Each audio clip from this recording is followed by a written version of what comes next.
again, Stan with the Sports Convo. And Stan, do you feel it? It is Football Sunday. Woman, there's more to sports than just football. Woman? Yeah. What other sports do we talk about? Well, something sort of that's a big deal. The World Series just ended. Oh, that's right. I heard the Nationals took that in 7 games. Yes, the franchise formerly known as the Montreal Expos. Oh. Very happy for Steven Strasburg, Ryan Zimmerman. Played a great series. Strasburg winning the MVP. He's re-signing with them very soon. Sorry to our newest member of the Sports Convo, Ashu Dugal, all the way from Houston. Aww. Very upset. It's upsetting. Buddy, you got your chip in 17. H-Town? Meanwhile, they're partying all week, so another week in DC where nothing gets done. Yeah. Speaking of nothing getting done, we have Trump, where we know he's just notorious for getting nothing done. And I hear he was at Game 5 of the World Series. Well, you wouldn't tell by Fox's coverage, but he was loudly booed. Oh. And the other thing about the fans, they're big fans. They want to make sure the Nationals know to lock up their player Anthony Rendon to a long-term contract. They kept yelling, "Lock him up," at the same game that Trump was at. So they must really want him back. Interesting. Yeah. Oh, no, I get it. It's a double entendre. Correct. What's up with the big words, woman? We're just talking sports here. So here's a tidbit about the World Series. Excuse me, what did you just say? A tidbit. A bit about tits. Oh, okay. This should be interesting. Look, not all heroes wear capes, or in this case, even shirts. A couple of IG models, Julia Rose and Lauren Summer, didn't mind the fall October weather, based on their firmness of their stance that they took at the game.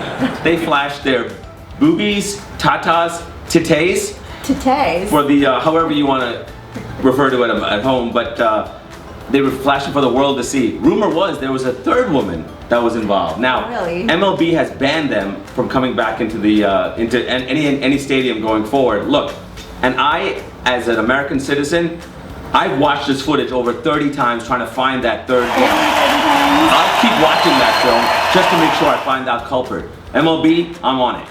All right, he's on it, so he's gonna find that third culprit. Free the nipple in MLB in 2020. My New York Mets hired Carlos Beltran to be their newest manager. They'll have a press conference tomorrow at 11 a.m. Meanwhile, Mets ownership, again, what they do here is hire a Latino that they could pay under market instead of hiring the overqualified white guy. It's not racist because it's what happened.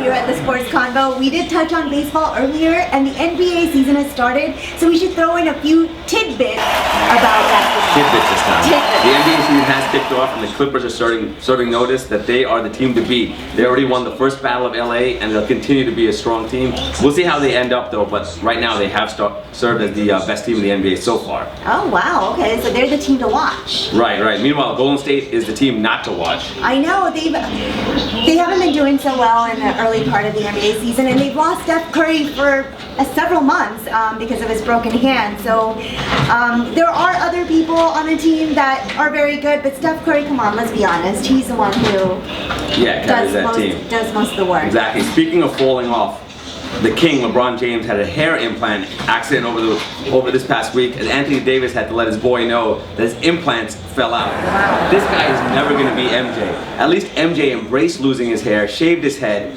and went bald. LeBron, meanwhile, tries to piece together different hairs and combine them to form one super hairline. He'll never be the GOAT that way. Goats, meanwhile, have better hair. Okay, I guess they do. You're absolutely right. So it's going to be interesting to see what happens in the NBA, but... Right, I think it's still going to come down to the Staples Center, and that's going to be where NBA dominance ends up. That's our wrap-up for this week in sports. Like we've said many times, we don't just cover football, although I love football the most. I can see, yes. But meanwhile, being a Titans fan, do you love football? I do. I still love football. No matter if they're winning or losing, I am a fan that keeps watching even if I'm being tortured. It must be a Southern thing. It must be a Southern thing. But tune in again next week for another episode, and thank you for watching. Cheers. Cheers.